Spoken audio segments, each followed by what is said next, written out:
So we are live.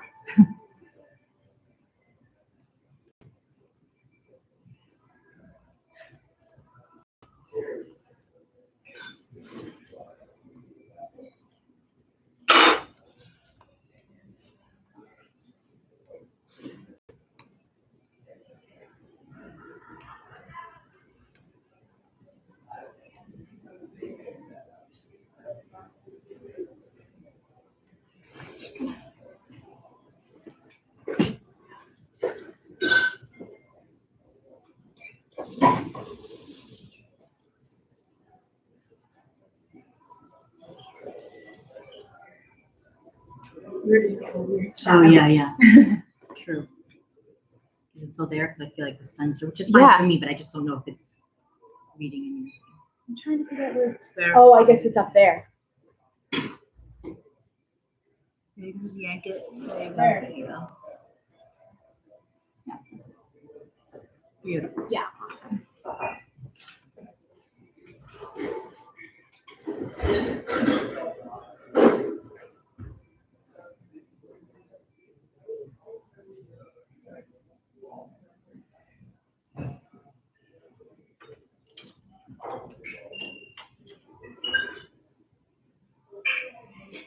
Do you get nervous or something? No. What? Do you get nervous or no? It's like he's No, I do enough of these. Yeah.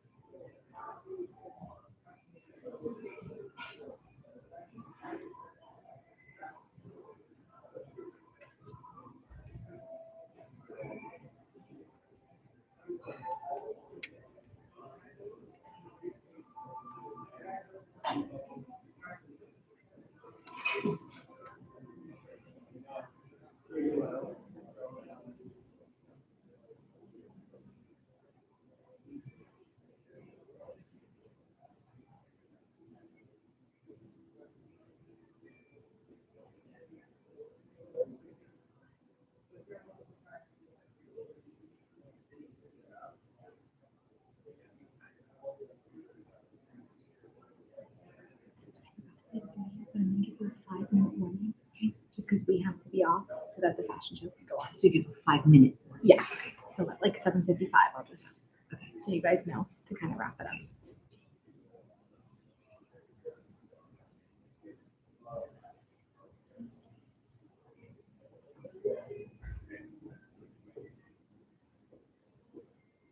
All right, it is 7. I don't know if you guys want to get started.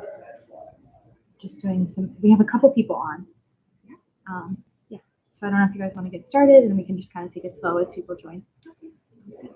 So, You just start. yeah. Okay. Hi, everybody. Welcome to our Roaring 20s Mixology class here at Natirar. My name is Karen Cayetano-Liano. I'm an alumna here at the Academy of St. Elizabeth, and I am a proud member of the class of 1997. It's my pleasure to welcome you to our class. We are here with expert mixologist Christina, who's going to show us how to make a few cocktails. And we'd like to thank the Malone and Stewerman families for graciously underwriting this event. So I hope you guys have your pearls on. I hope you have your ingredients. And without further ado, let's get this class started. So Christina, take it away. Thank you so much for having me. Welcome, everybody. I hope today you have a blast having fun making these cocktails as much as I did preparing them for you. Again, my name is Christina Emma. I'm the mixologist here at the Natirar Estate. We're a Pendry Natirar location. Those who haven't been here before, we're on a wonderful 500-acre property. Our own private property is 90 acres of it. We have the main house, which is the mansion at Natirar, that used to be owned by the King of Morocco at one point. Before that, it was actually a convalescent home that the original owners, Kate Macy Ladd, left in the will to make a convalescent home after her death, where actually my husband's grandmother stayed after surgery, which is a really great establishment. We're very proud to have that. Here on our property, over at the mansion now, where that is now an event center. We do over large functions, weddings, and galas over there. I'm here at the stable where the restaurant is, called 90 Acres. Here we have a wonderful farm-to-table restaurant. We have a 15-acre farm right on our backyard, which is fun. You know, I picked this mint out for you this evening, so we can make some really great cocktails using this mint right from our farm. We believe in some fresh farm local ingredients, not only in our food, but in our cocktails as well. And a lot of other things happening on our property. And you be sure to look over on our website and hopefully come visit me at the bar one day and we'll talk to you more about it.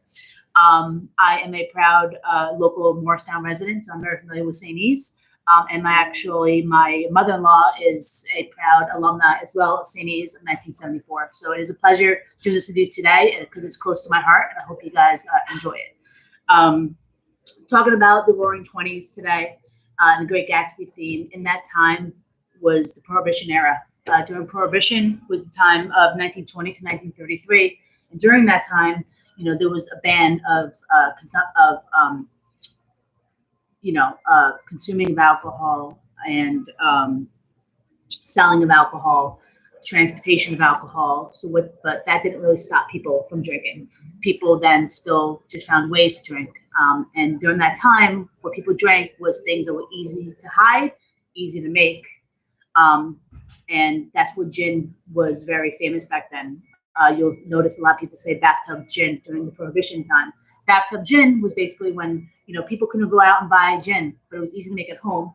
In the bathtub, they got alcohol, they diluted a little bit with water, added some juniper oil and some glycerin, and voila, that's bathtub gin. Wow, I didn't know that. Yeah. So it was easy to make, inexpensive. And during that time, they mixed it a lot with, lemon juices and fresh mint and honey.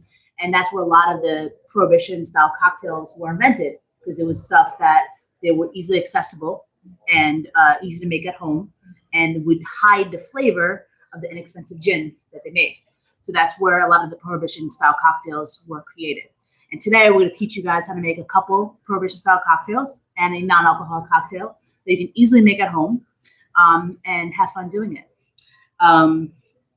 You guys ready to make some cocktails? I'm ready. Let's go. Awesome. You guys should have a list of ingredients that we sent over to you in advance with a shopping list of ingredients. Hopefully you prepared some of them. Just to go over a little bit of our setup here. Myself and my partner here each have our own setup. We have our own bar equipment. Here we have a shaker. She's got one as well. This is what we're going to be mixing our ingredients with. This is a tool mixologists use to shake ingredients. This is called the Boston shaker, where you have a little tin and a big tin. At home, you might have like another shaker that has like the top of the lid, like that martini shaker. If you have that at home, that's totally fine as well. It will work just the same. This is just a little bit more versatile for mixologists and people behind the bar, because we can do more with this. This is my strainer. This is what we use to strain out the contents of what's in the cup into the glass. And this is a jigger. This is just like in the kitchen, where chefs have measuring cups and measuring spoons. Mixologists have jiggers. This is what we use to measure out ingredients. What we have here is all measured. The top one here is 2 ounces. And if you look inside, you can see ounce and a half, the line for smaller portions. And the smallest side is 1 ounce. And then again, it's measured out in there as well. We have a bar spoon. This is, we're not going to be stirring a cocktail today, but this is always handy to have in case you want to scoop something out of the cocktail, to stir a cocktail, to grab a garnish if you don't want to use your hands. So this is very easy to use as well. And the way it's shaped is how you stir a cocktail, which it kind of goes easily in the bartender's hands. And a fun fact, usually a bar spoon, the volume of it is 1/4 ounce. So if you ever don't have a jigger, you need 1/4 ounce, it's a bar spoon amount, which is a fun fact. We have our mat here, so we can, not have to worry about some spillage. We have a muddler. I mentioned in the handout that's not necessary. If you have one, it helps. If you don't, it's totally fine. Cutting board, knife. Here we have our simple syrup. Simple syrup is equal parts sugar and water. It's a good ingredient that mixologists use to sweeten up drinks. Back in the Roaring 20s, simple syrup really wasn't as popular. What they used was sugar cubes. Mm-hmm. And it's totally fine. Usually when they use a sugar cube, they add a little bit of water to it to dilute it, and they shook it or muddled it in the drink. And it still sweetened up the drink, and it did its job. But the downside of it is what happens when you get the last sip of the drink. All the sugar sinks to the bottom. You get all that granulated sugar. If you guys ever get an iced coffee, you get all that sugar on the bottom. Same exact concept. So as time evolved, we're talking about 1920s cocktails, old school cocktails, so the concept was correct, but as time goes on, techniques get better and better and better. So simple syrup is a technique used centuries later where you get equal parts sugar and water, put it in a pot, dilute it, you basically make sugar water. So this does the same exact concept of what Sugar Cube did back in the day, but with it gets distributed evenly in the drink. So you don't get that last sip of all sugar. All right. Great ingredient to have in your fridge, not only to make great cocktails. If you have kids, lemonade, iced coffee. I always have one in my fridge, and it's a great ingredient to have. So we can make that on our own, right? Absolutely. Absolutely. I wrote down the ingredients. It's equal parts sugar and water. So just for example, at home, you get 1 quart of white sugar, domino sugar, whatever you have, and the same amount of volume in water. So 1 quart sugar, 1 quart water, put it in a pot over heat, dilute it so the sugar doesn't burn to the bottom. Once it gets diluted, bring it up to a boil and take it off the heat, and then bottle it. And you do a simple syrup. It'll last 2-3 months in the fridge. Yeah. Super good. And it's a good way too, if you want to really get creative, you can infuse it. You want to add the mint in there while it's boiling up. You can make mint simple syrup and all different types of simple syrup. Yeah. But that's a different class. We'll talk about that at a different time. That's the next time. That's the next time. Then we have some honey syrup. So same kind of concept. Again, back in the day in the 1920s, they just used some honey. Now, but same thing, honey gets very thick, right? And same thing, sometimes when you add honey to a shaker with ice, what happens? The honey is going to stick to the shaker because they get cold too quick. Right. So what we did was make a honey syrup, which is basically the same thing. It'd be 1-to-1 ratio or 2-to-1. I like a 2-to-1 ratio because I don't like the honey to be too watered down, but I want it loose enough to mix in the drink evenly. So this is just my recipe of 2 parts honey, 1 part water. Same thing, put in a pot, thin it out, dilute it, and this is just pure honey syrup. And this actually is local honey. This comes from our farm. We do have bees on our property, so this is our local Natirar honey. And fresh squeezed lime juice, fresh squeezed lemon juice. If you have bottled lemon or lime juice, that's absolutely fine. But in some really great quality cocktails, it is, fresh always goes a long way. So I definitely recommend doing fresh lemon and lime. But for today's purpose, if you have pre-made lemon and lime juice, I won't judge you this time. Then we just have some fresh lemons for garnishing, some fresh strawberries. Today's main ingredient is going to be some gin. I am using Tanqueray gin, a gin you can see anywhere, at any bar, at any liquor store. Sometimes you use the product that you guys are very familiar with. Tanqueray is by far a really great versatile gin. I use it in a lot of my cocktails. Really great brand, but whatever gin you guys have handy will absolutely work for today's class. Again, also, if you're not a gin drinker, I am featuring gin because, as I mentioned before, the Roaring Twenties, Prohibition, gin. If you Google Prohibition cocktails, most of the cocktails are going to be gin based. That was what was popular back then because of Prohibition, because it was easily made and easily be able to hide the authorities. So that's why gin was very popular. But if you're not a gin person and at home, any of these recipes, you can substitute it with vodka, rum, tequila, any neutral grain spirit, any clear liquor with any of these recipes will absolutely be a good substitute. But just to be traditional today with the recipe, we'll be using gin. And we also have club soda. We also have some ice back here that we're going to share, a little dump bucket, and a rinse station for us to rinse our shakers. Okay. Anybody have any questions? No. Awesome. I'm going to get started with the first cocktail. What I'm going to do first is make it myself. I'm going to go step by step, make it. See if you guys have any questions. By all means, feel free to interrupt and ask questions. And once I make it step by step from start to finish, then I'm going to give you an opportunity to make it along with everybody else at home to make it. And then we'll go from there. So the first cocktail I'll be making for you today is called the Bee's Knees. The Bee's Knees is a classic Prohibition style cocktail. It was invented they said 1920 by an Australian born bartender. The Bee's Knees is basically an extension of a gin sour. And it's called the sour family. So a sour family is basically any liquor that is also mixed with an acid, so lemon juice and lime juice, and then accompanied with a sweetener. So like a sweet and sour mix. So usually it's 2 parts of a liquor, 1 part of an acid, lemon juice and lime juice, and 1 part of a sweetener to counteract the acid. And that's what makes it traditional sour. Gimlets is part of the sour family, which is usually vodka gin with lime juice and sugar. Whiskey sour is part of the sour family. It's whiskey, lemon juice, and sugar. So essentially, the Bee's Knees is an extension of that, but gin based. But basically, what they did was instead of using sugar, they used honey. And the slang, bee's knees back then, was a slang they used to say for anything that was excellent or outstanding. Like, oh, that's the bee's knees. Being, oh, that's great. It's really excellent. Yeah. So this is a cocktail that this bartender in the 1920s created, an extension, a nice variation of a sour that he invented using gin, honey instead of sugar, which was traditionally, and lemon juice. So I'm going to create that for you. I'm going to make that for you right now, step by step. I'm going to get my shaker tin ready. I'm going to build my cocktail. So I'm going to get the gin. I'm going to add the gin first. First, I'm going to add 2 ounces of gin. Now, if you notice, I'm going to add all the ingredients first without the ice. This is very important because if you add ice first, it's going to dilute. So you want to control the dilution in a good cocktail. So when I add all my ingredients, then add ice, then shake, because the dilution of the cocktail is a part of the recipe, and you don't want it to be too diluted. Right. That's what makes the difference between a good cocktail and a great cocktail, and a consistent cocktail. Because if you're at a bar, you order it again, you want it to come out exactly the same. Yes, right. So 2 ounces of gin. I'm right-handed, so with my right hand, I'm going to put it right to the top and pour it right in. Then the recipe calls for 3/4 of an ounce of lemon juice.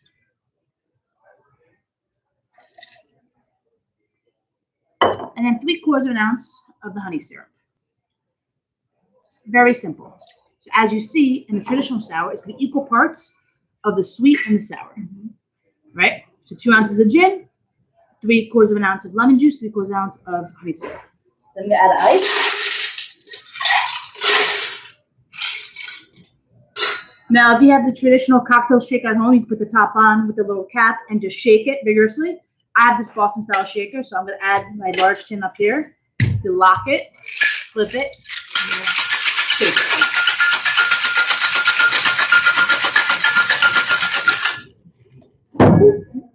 Prepare my glass. This traditionally comes up in the coupe glass. If you have a martini glass at home, that's totally fine. If you don't have a martini glass at home, just put it in a rocks glass, just no ice. Anything up, as long as it doesn't have any ice, that's usually what it's meant for. The stem glass is intended so your warm hands don't warm up the cocktail. So that's where that comes from. So the drink will be exactly the same if it's in a rocks glass, but your hands as you're drinking it might warm up the cocktail. So that's what the stem glass was invented, so you can drink it like this without warming up the cocktail. So shape doesn't necessarily matter. It's just more of having. It matters to an extent to what you're drinking. In a cocktail, not so much. But in this instance, it's just meant to be without any ice. So with us, we have the shaker. So where it's flush, because this is locked right now, I'm going to unlock it right there.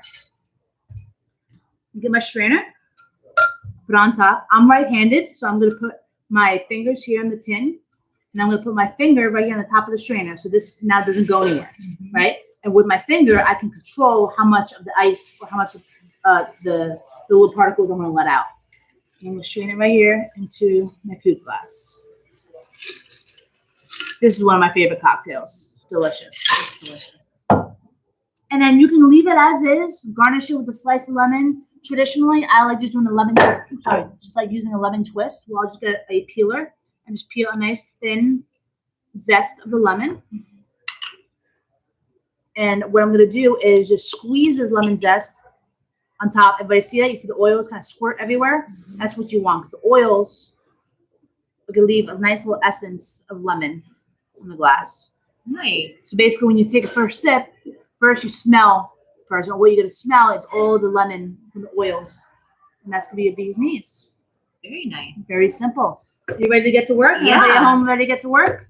I'm a little intimidated, but I'll try. All right, we'll walk you through it. So again, everybody at home, get your shaker, get your empty shaker. Now you can get your jigger. You add 2 ounces of the gin. You said all the way to the top, All right? the way to the top, right.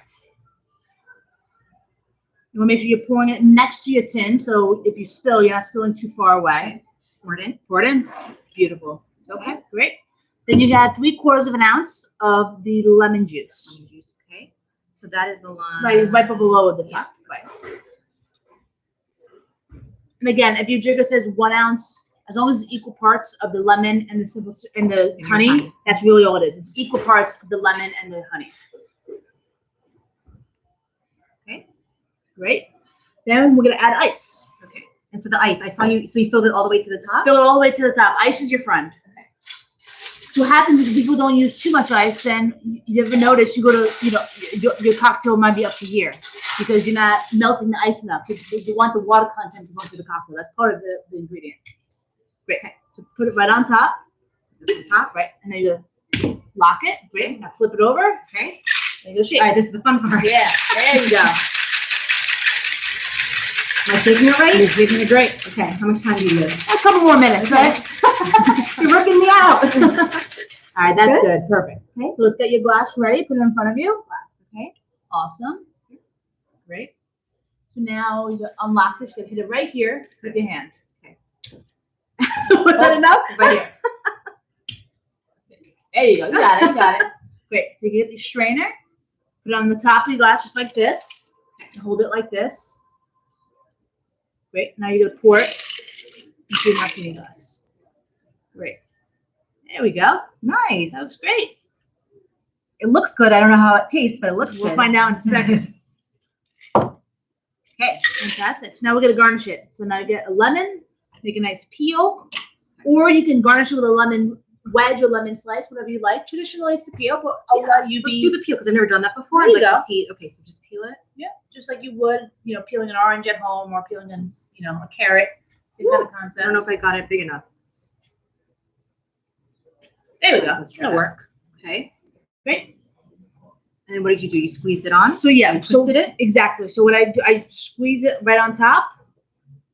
So you got extract all the oils. Great. And then just kind of rim the glass with the oil, so you kind of taste perfect.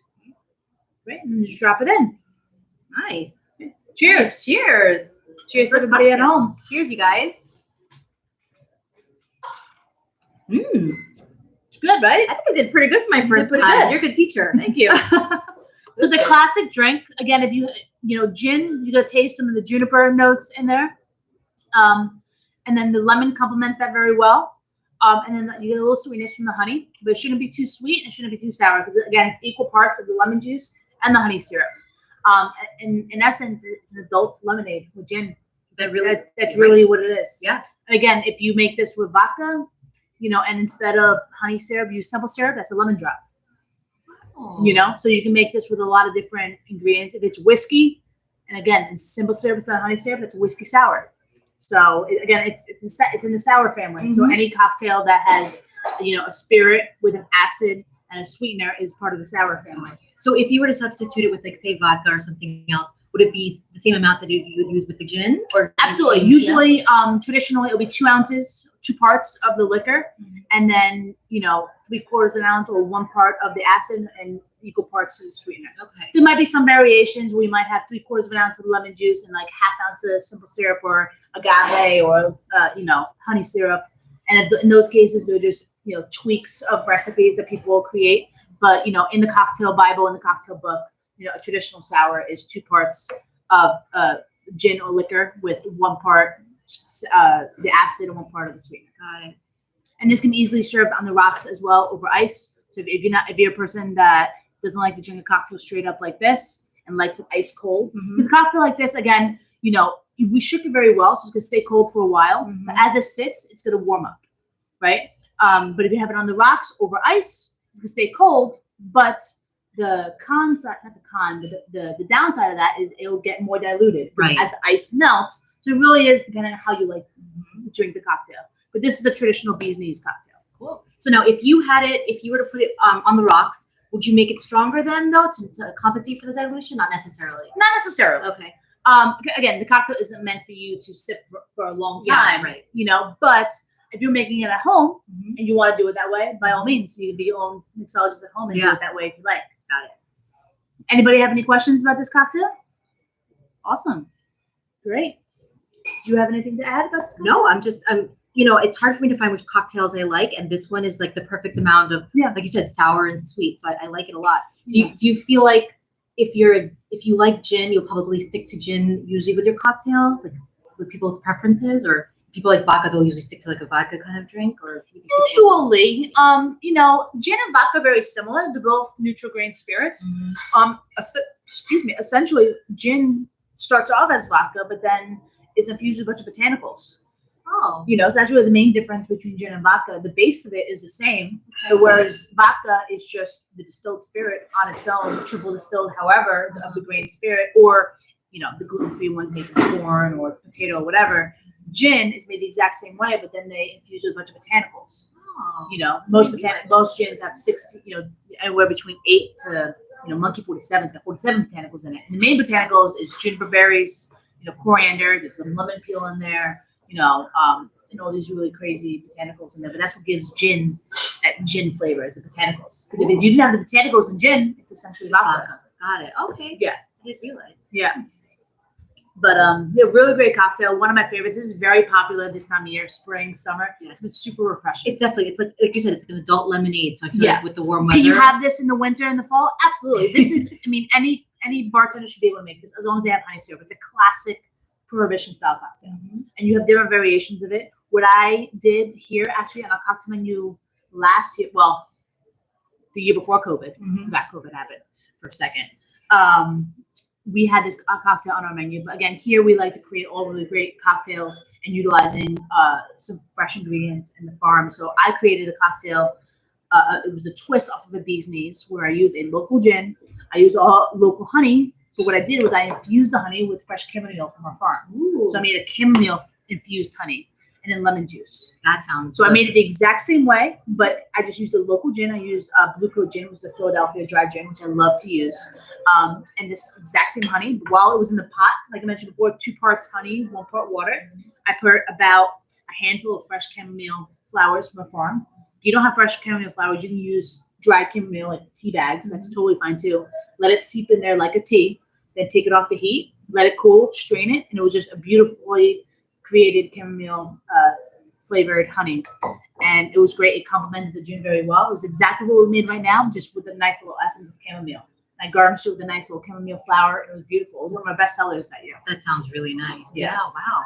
Yeah. Great. Well, we can go into the next cocktail if nobody has any other questions. Yeah, let's do it. Fantastic. So this next cocktail is called the South Side. Now, for your convenience today, we're using all gin, gin for both cocktails. And again, it's very popular in the 20s to use gin. So I wanted to show you how to make 2 different cocktails using gin with similar ingredients. I'm just going to prepare my tin. I'll just use it. So I'm just going to rinse it out here.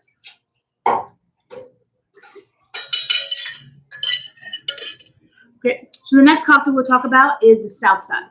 South Side is another classic cocktail. This was dated back to 1916. This cocktail is basically, was first created. It had gin, it had lemon juice, it had lime juice. It involved fresh mint and bubbles. This was in one of the first cocktail books created. As time went on, people decided to just use one of the acids, lemon or lime, and then they dropped the bubbles. And that's basically what the South Side cocktail is today. And really great cocktail. It's super refreshing and involves fresh mint. And this time of year, it's a great gin cocktail to involve fresh mint. Some people say it's a variation of a mint julep. Some people say it's a cool variation of a mojito. Dating back, nobody can prove what came from what, but in the historical cocktail books, it did date back to 1916, involving all those ingredients. So what we're going to do is start creating this cocktail. Again, I'm going to make it first, and then we'll all make it again together. First, I am going to add the mint leaves to the bottom of my tin. About 4 to 5 fresh mint leaves. If you like it mintier, by all means, add some more. Is there a purpose for adding it first? Yes, because I really want to make sure it gets mixed well in there and really have it infused with all the ingredients. Okay. I want to give it as much time in the tin as possible. Then I'm going to add 1 ounce of the lemon juice.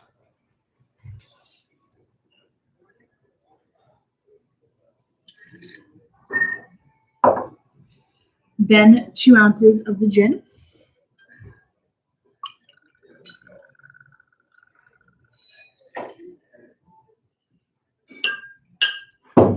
And then 1 ounce of simple syrup. So again, just like in the sour family, it's equal parts of the syrup and the acid to 2 parts of the alcohol.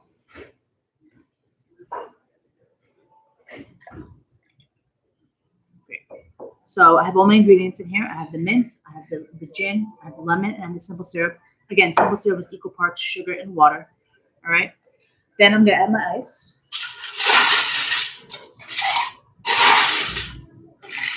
Now, one way you can make this drink is when you put the mint in first, you get your muddler and muddle the mint in there like you would a mojito. But I find, especially in a cocktail like the South Side, it's not essentially a mojito. You just basically want to shake this with some fresh mint to break up the mint a little bit, get all the oils from the mint, and get some of the essence in it. So you don't want it too minty. You just want the mint to complement the gin and the acid and the syrup in there. So if you like it very minty, by all means muddle it. But traditionally, you don't necessarily have to muddle it. So I'm not going to. I'm going to add the top on. Flip and shake.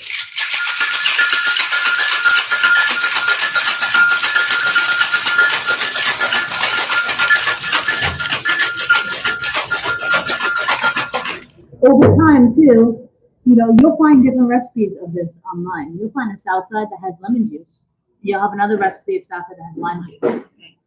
Because again, the original recipe in this original cocktail book, it called for gin, lemon juice, lime juice, sugar, mint, and bubbles, and club soda. But over time, people dropped one of the acids. They figured it was unnecessary to have lemon and lime. They found it unnecessary to have the club soda on top. So I'm using the lemon juice. But again, if you look at another cocktail book or order at the bar and see lime juice, you go, Christina was wrong. There's lime juice in it. Not necessarily. It's really there's kind of two sides to the story. All right. Both is correct. It depends on the bar and the bartender and what they like in their South Side. So how did you choose lemon? Is that because of your preference? That's my preference. Yeah, that's my preference. But again, if you're at home and you have the lime juice handy and you prefer to have lime in it, by all means, it's totally fine. All right, so I'm going to flip it. A cool trick here is that wherever it's flush towards you at 6 o'clock, you want to hit it at 9 o'clock or at 3 o'clock to unlock it.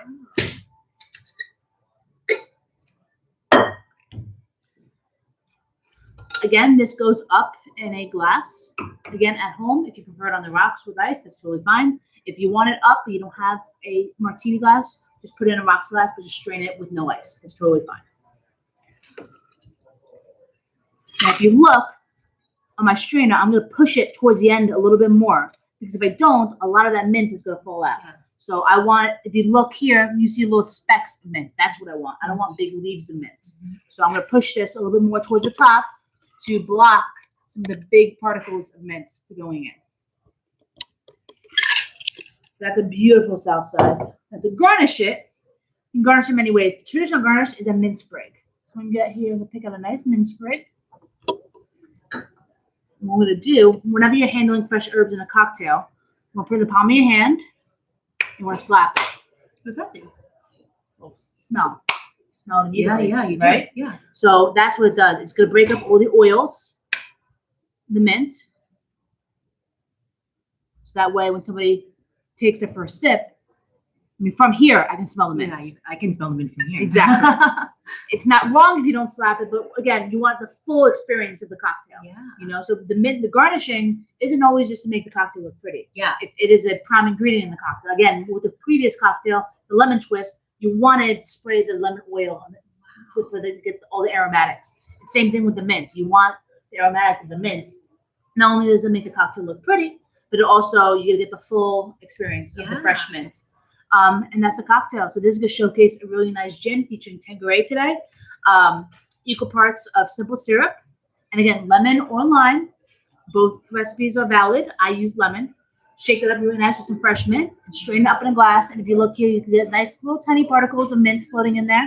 And when you sip it, you get really nice, sour, so to speak, kind of like a gin lemonade or gin limeade with a little bit of mint essence, which is really great. That's great. Right. These are things where they take for granted, honestly. When you get a pretty drink, it's just like, oh, this is so pretty, but you don't think about really what goes into it. Yeah, there's a lot of thought process with it. A lot of people, they go to bars or they make it at home and they're like, oh, just throw this in there, whatever. Which, listen, it's not totally wrong, but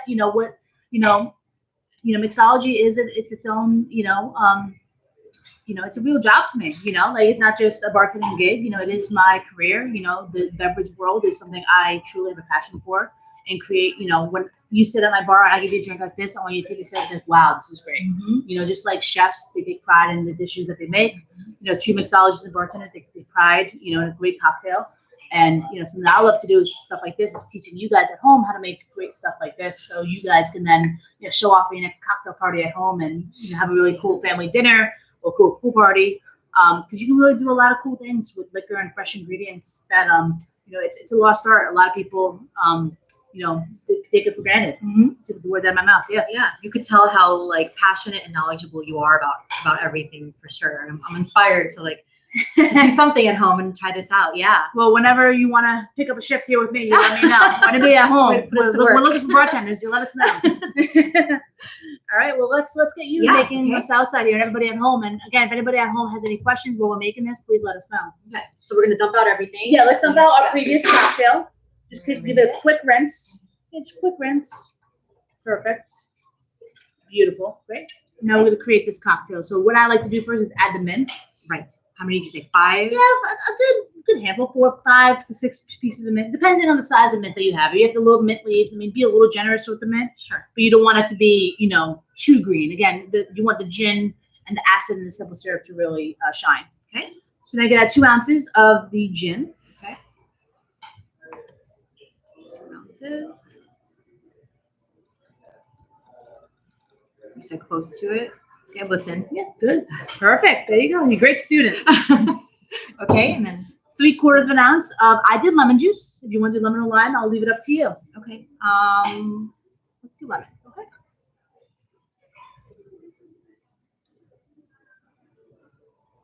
Okay. 3/4. Beautiful. And then same amount of simple syrup. Again, there's just equal parts sugar and water. This I definitely have to make at home, the simple syrup. I just feel like for the drinks. I use it for everything. My husband loves iced coffee. Yes. It's a deal breaker. Well, because you're right. That's the sugar at the bottom of your iced coffee. It's the worst. Yeah. It's the worst. Okay, so equal parts that. Okay. So now you're gonna add it with ice. Oh, yeah. Now load it up with ice, because when you shake it, the ice is what's breaking up the mint in there. So if you don't have a lot of ice, that mint is not gonna do a lot.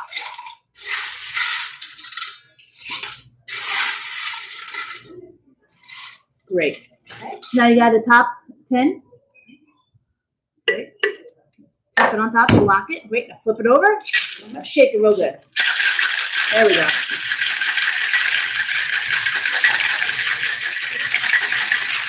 Shake it a little bit more because you want the mint to really break up in there. Okay. All right. I think that's good. Okay. Great. So now, again, you want to hit it right here with your palm. But hold the bottom. Hold the bottom. There we go. No, That's good. Great. So now get your strainer. Okay. And we'll get your glass first. I'm sorry. Okay. Glass. Right. And I'm pushing this towards the front. Yeah. So right? again, put your finger here on this lip. Oh. And with that lip, you can kind of push it. I see. Oh. See what I'm saying? Got it. So if you look here, if you leave it like that, all that mint's gonna fall out. Yes. So when I push it, it's basically gonna block it. Got it. Okay. Cool. So now I'm pouring it. Exactly. Great. Yeah. Pour a little quicker so it doesn't spill. There you go. Perfect. That looks great. Almost as good as mine. Almost. All right. So now we get the garnish. So Yes. a couple of pieces of mint. And then you want to slap it in your hand once or twice just to extract the oils. Make it nice and aromatic. I feel like you picked like the perfect one. Like, is this good? That's good. It's fine. All right. So just hit it. Yep. Great. You just smell it You automatically. smell it. You do. Right. And then place it on your drink however you like. Beautiful. Yay. It's a Southside cocktail. Cheers.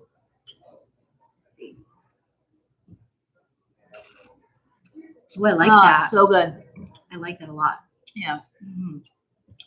No, essentially, this with rum and lime juice instead of the lemon juice, basically mojito topped with club soda. Is it? Okay, because see, For the most part. usually mojito is like what I like to get in the summer. Yeah. That's why I love It's a little bit different. You would muddle some lime with the mint with the simple syrup. Mm-hmm.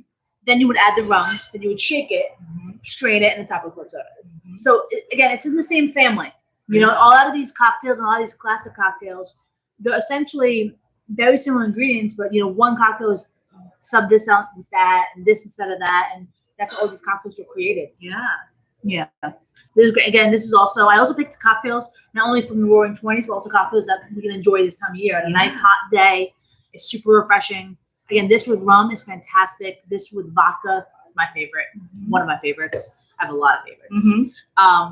but it's a great cocktail. Yeah. Very popular. You can do different variations of it. Another cool thing too, like at home, if you have blueberries, blackberries, shake a little bit of that too. That's a nice little twist of a classic. Yeah. So again, stuff that we do here, I like to take classic cocktails or make cocktails that are influenced by classic cocktails. So how I create my cocktail menu, I'm like, oh, how, just something like a South Side. Let's make it a little different. Let's, instead of, lemon juice or lime juice, let's use, like a blood orange juice or something crazy, or, shake it with mint with some blueberries or blackberries, or see what I love to do is kind of see what's growing on the farm. On our farm, we have a lot of different herbs, and I get to kind of choose what they can plant for us as well. And one of my favorite herbs is lemon balm. And lemon balm, if you guys don't know what lemon balm is, it looks like mint. It's kind of like a cross between mint.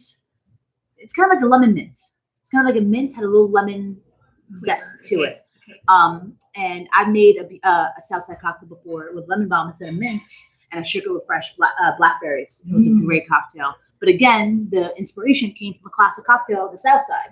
And with that inspiration, I created a different cocktail that was unique and fresh and new, and something that we called our own. So just knowing some classic cocktails, you can make some really great spin-offs off of it. Yeah. Well, so tell us about your cocktail menu. How often does that change? I imagine you're always playing around with like different. I am always playing around with different cocktails. And it changes frequently. I mean, it definitely, at the very least, changes every season. We have a fall cocktail menu, winter, spring, summer, but it'll also change during the season as well. Primarily even more so in the spring and summer, because that's when our farm is at full bloom. So if I see, like one of our head farmers, Madeline, came up to me today. It was like, hey, I should have some lemon balm ready for you next week. She's like, oh, great. So now my mind's already thinking, oh, what can I make lemon balm put on the menu? Because that's something that, we take pride in, creating cocktails using fresh local ingredients. So, they grew all this great herbs for us, and I want to utilize it in my cocktail menu, and as the chef does in his dishes. So it's really great. So it does change seasonally, but you might come here a couple times during the same season. It might change, a couple things might change a few times, depending on availability, what's going on the farm. If I see something, is great, but doesn't really fit the crowd, I might change it. But usually it's basically upon availability and seasonality. Again, more so spring and summer, because that's when our farm is at full bloom, and I'm going to utilize a lot more of the fresh ingredients, which I want to showcase more, being a farm-to-table restaurant, really utilizing the fresh ingredients. Yeah. Not many places can say, I picked this at our farm, 20 feet away, to make this cocktail for you. So it's something we take a lot of pride in. It's very special for sure. Yeah. Yeah. Awesome. Anybody have any questions about the South Side? Awesome. Do you have anything to add about this? No, it's great. So the last thing we're going to make today is a mocktail, or what I like to call a zero-proof cocktail. Just a fun cocktail. People who are not of age to drink yet, or people who are of age to drink but want to pace themselves, or grandma and grandpa that don't want to drink too heavy at the beginning of the meal. This is a nice, refreshing cocktail. So it's something I add to my cocktail menu as well. There's a section of my cocktail menu is zero-proof cocktails, and believe it or not, we sell a lot of it. Kids want to feel special and have something fun other than a soda or Shirley Temple. Again, people who can't drink anymore, or don't drink anymore, or can't drink for now, or don't want to drink anymore today, but they want something else other than water or lemonade or Shirley Temple or soda. Making some nice zero-proof cocktails is really great. So we're created for you today a mocktail called Putting on the Ritz Spritz, which we named after Great Gatsby. And this is a refreshing, non-alcoholic cocktail that I'm going to make for you that super refreshing, something really great while you're sitting by the pool on a nice hot summer day, but you don't want to drink. Have for your kids that are not of age yet, but give them something different other than a juice or a soda. And if you do want to drink, you can add, wine to it to make a nice spritzer, or you can add vodka or gin to it. But we're gonna make it to you virgin. And at home, if in the future, if you want to booze it up a little bit, this can easily be boozed up to whatever you like. This is gonna involve in any good spritz, you want to involve ingredients like citrus, some fruit, some sweetener, and bubbles. Spritz, that's the spritz, the bubbles. You want to, that's where it comes from. You think of like late in summer. Exactly. Yeah. So this time of year, I love strawberries. Strawberries are by far one of my favorites this time of year. So I want to involve strawberries. I want to involve mint that we already have handy at the moment. I want to involve citrus, which we already have citrus here. and a little bit of sweetener, simple syrup. And for my spritz part, at home, if you want to booze it up instead of sparkling club soda, you can use champagne, prosecco. Yeah, that's a good alternative. Yeah. If not, we can use club soda to make it non-alcoholic, and that's it. We're gonna build it in the glass. So some cocktails, like we made before, we shook and strained into the glass. This we're gonna build in the glass, so you don't necessarily have to shake it. You can just build it in the glass and serve it that way. So what I'm gonna do first, and again, I'm gonna make it first, and then we'll all make it together at the end to finish off the class. I'm gonna get my fresh strawberries. Now I'm just gonna cut it up in a couple slices.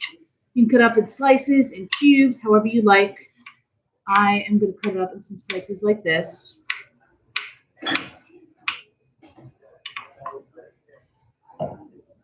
Add it to the bottom of my glass. I'm gonna add a little bit more strawberry, just a little bit more. I love strawberry, so I don't go shy with it. Then I'm gonna add a little bit of sweetener to it. I'm gonna add, the recipe called for today, a ½ ounce of simple syrup. So I'm gonna add just a ½ ounce, just to sweeten it up a little bit. Okay. Now I don't want it too sweet, so I'm gonna add some acid. I'm gonna add ½ ounce of lime juice. Again, equal parts, the acid and the sweetness. Is that usually how drinks are? It's Usually to balance it out. Yeah. Unless a drink is intended to be more sweet or more sour. Sure. But usually equal parts, you want a really well-balanced cocktail. That's what's important. Then we add some fresh mint leaves. I'm gonna take it off. I'm gonna take it off like the vine here, so it kind of floats evenly in here. Now, are you ripping it into pieces? Not ripping into little pieces. Not necessarily. You could if you want. But I just want a couple pieces in there, just like that. Great. And that's it. Now I'm gonna add ice.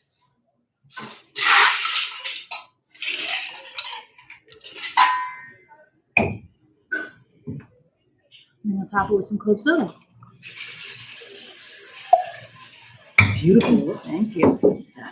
If you have a straw at home, you can mix with a straw. I have the bar spoon handy, so I'm gonna mix with the bar spoon. Mix all the ingredients here. And it's just beautiful. You have the fresh the fresh strawberries floating in there, the fresh mint. What I like to do sometimes too, add a little citrus floating in there too. You can do that. Again, this is non-alcoholic. It's refreshing. You can drink it all day in the hot summer weather. The kids can enjoy it. Yeah. It involves some fresh fruit, some fresh herbs, some acid, a little bit of sweetness. If you don't want to use simple syrup, you can use honey syrup, you can use agave, anything you like. And yeah, it's kind of a nice sparkling lemonade with some fresh fruit and herbs. Again, if you want to booze it up, you can add prosecco instead of the club soda. You can add vodka before you add the club soda to kind of make a nice little fruity version of like a vodka soda with a gin and tonic. But it's a nice, fun little mocktail that we make variations of this a lot here at our restaurant for sweet 16s and communions and kids that sit at our table that want something fun and refreshing. And honestly, just on a nice hot summer day, people sitting outside on the patio waiting for the table, just want something light and refreshing without having juice or soda. They want something like this is really, really nice. Yeah. So I'm in social media and it's all about the aesthetics, you know. So stuff like this is perfect for pictures and And again, this is great. I use strawberries and mint today because I had it handy here, and I thought it was great for a class like this. But at home, if you have leftover blueberries in your fridge, or honestly, spritzes, and I say it all the time, spritzes is a great way to get rid of ingredients you have hanging around the fridge you don't know what to do with. Throw it in a spritz. Yeah. It won't go bad. People will love it. It'll be refreshing. You're incorporating some fresh, healthy ingredients to your drinks, which can't go wrong. It's great. Yeah. So I always have wine around. So you were saying you could possibly put wine into this? Absolutely. So just like a white wine spritzer. Yeah. So I would add a little bit of white wine in the bottom and then top it with club soda, or vice versa. Don't add the white wine, but instead of club soda, use prosecco. Okay. Yeah. Either or. Yeah. But if you do the wine, you still want to add some club soda to have a little bit. Oh, exactly. Got it. Yeah. And then if you're doing vodka, same thing. What would you do? Half and half? Half vodka, half the. Exactly. Yeah. Okay. Yeah. Cool. Yeah. So why don't you make one of those spritzes as well with everybody at home? Okay. So I got my glass. And let's get a strawberry, right? Yeah. Grab strawberry, cut up in some pieces, however you want, whether it's circles or cubes. Totally be however you like.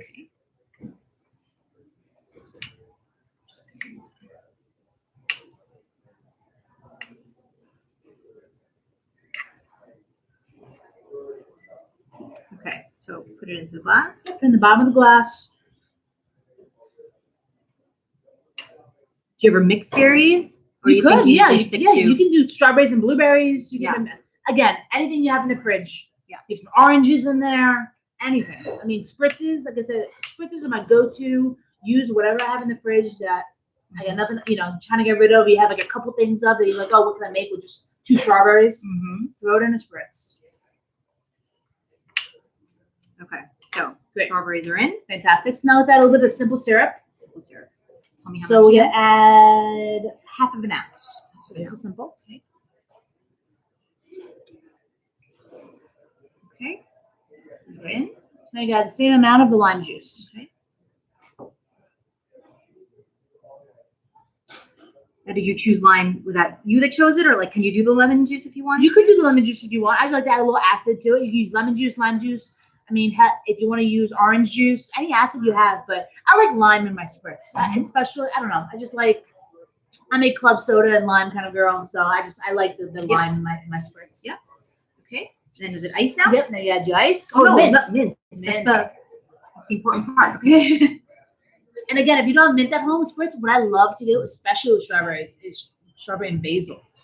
Yes, that sounds good. Yeah. You fresh thyme and blueberry. I mean, whatever combination you like. Yes. A fresh fruit and an herb. I love strawberry and basil. I love blueberry and thyme. Even blackberry and basil. So I mean, endless possibilities. Really endless possibilities. So when I think of strawberry and basil, I thought it brings me back to a dessert that I had that had that. So I'm wondering, do you work with the kitchen to like pair some of your cocktails together and things like that? Sometimes I have the vision, Mm-hmm. but they have the trained palate that they know what things go with what. So I mean, I've been doing this a while that I take off with it, but every once in a while, believe it or not, I get stumped, and I'm like, hey, you know what, chef, I want to do something with dill, but I'm like, what like fruit or herb goes well with it? And like, oh, it goes well with fennel. I'm like, oh, that's right. Yeah. And so sometimes, it's really great working in a place like this where we have a fantastic culinary team that, I mean, they do magic behind that kitchen. And, working with them and seeing what they do sometimes inspires me to make some really great cocktails to complement it. So I've been here for a while. I'm part of the opening staff. So I've been here for 10 years, believe it or not. I can't believe it. But I've seen some great things coming out of the kitchen, see what they do, and inspired me to do what I do.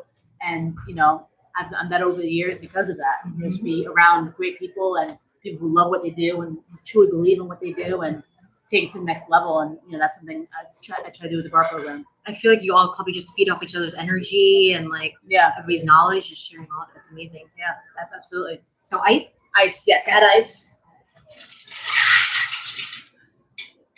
You want to fill it all the way up with ice. Don't, you want this to be a nice cold. More? All the way up. All the way up. If you don't fill it all the way up with ice and you add the club soda, then it's going to be too watered down. It's going to be too much club soda. You want it to be well balanced. Now top it up with club soda. Okay.